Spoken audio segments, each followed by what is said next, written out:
All right, now we're going to talk about the summons. And again, remember that some of this information may end up being repeated, but again, I'd rather go through it bit by bit so that we know 100% that everybody's on the same page. So first, I want to point out that it says attached as a template to use for proper Georgia formatting. That means you should be using exactly my one-page document, okay?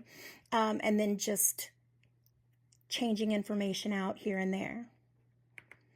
Okay, so again, we're going back to Annie Smith is our plaintiff. Emma Baxter is the attorney. This time we do need to know her address, which is 944 Roswell Road, Dunwoody, Georgia 30350. Again, we need to pick out the county, which we went over that already, but again, I will redress it. We need to know the date, okay, which is January 23rd, 2023, okay? Now, I want to point out that it says, make sure to read and replace anything that does not apply to the complaint you are drafting. The things that will not apply are going to be where I have those asterisks, okay? Stars, whatever you want to call them, wherever I have those, something needs to be traded out, okay? Those should never remain in the documents after you've done your part, okay? They should be completely removed. So if you have any, go in and remove them immediately. Next, let's talk about this top portion up here, which is the caption. This whole area up here needs to be in bold, okay? Don't have half of it in bold or, 99% of it in bold, but some of it's not. Put the whole thing in bold. Next, we need to talk about the actual court again. I've seen state court, I've seen superior court, I've seen civil court. Civil is a type of law, it's not a type of court. We are looking for something like state or superior or magistrate, juvenile, probate, all of those different types of things. Those are your types of courts. And then we are looking for the county that we're filing it in. And remember, if you have two parties in the same state, unless there is a waiver, it doesn't matter where the incident happened, we're filing where the defendant lives. Next, we have the names of the parties, okay? And I want to stress this, that you need to put them in capital letters, the names, and bold them, okay? Also, it should 100% always be first name goes first, then the last name, not the other way around, not ever, okay? The verses is going to be in bold and it's going to be in lowercase letters. And then the parties' titles, like what their position is in this particular case, whether they're the plaintiff or the defendant, these are in lowercase letters, minus the very first one, and bold, okay? They're also indented so that it makes it easier to read. Next, we have the divider line, and some of you decided to leave this out. You can make it with the line like this, where you just insert a line and draw it down.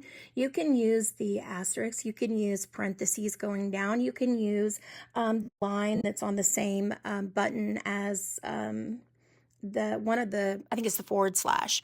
Anyhow, you can do whatever you want there to make it so that you have your divider line, but you have to have your divider line.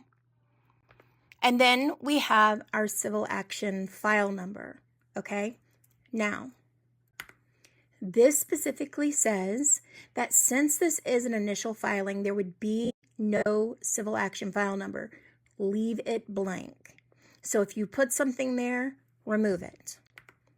But you still want to make sure that you have the line there. Okay, because we want to give the space or have a space for the clerk to be able to write that information in there.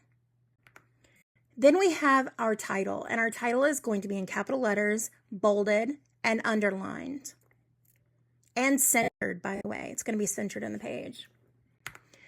Then we have the to the above named defendant. You do not have to write their name out to the side because it says the above named defendant. So their name up above is simply all they need. Then we have this part in the middle where you're going to write the attorney's address. Okay, you're going to write her name. You're going to write the 944 Roswell Road, Dunwoody, Georgia 30350. You're going to write it just like it goes on an envelope. First name, last name. Next line is the street address. And the bottom line is the city, state, zip. Center that and put it in the middle right there. Then you're going to have the date. And this is something that I see formatting wise that people are getting a little confused on.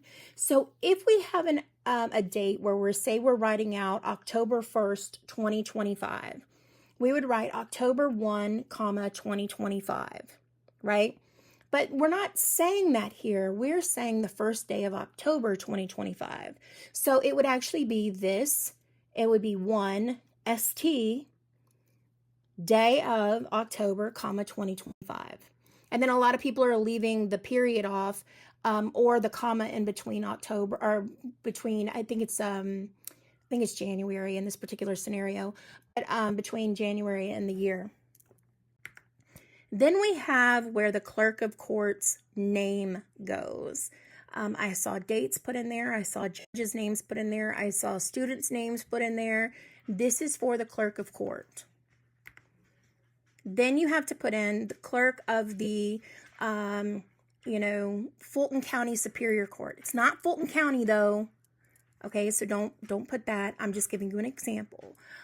Clerk of the DeKalb County Juvenile Court. Add that in. And then we have the signature line. We are prepping this. You're not a clerk. We are simply prepping this to take to the clerk's office. So do not put a signature there. Okay? Nothing at all, just the line, and that's it. Okay, and that's pretty much it for this particular document. Let me know if you have any questions. Bye.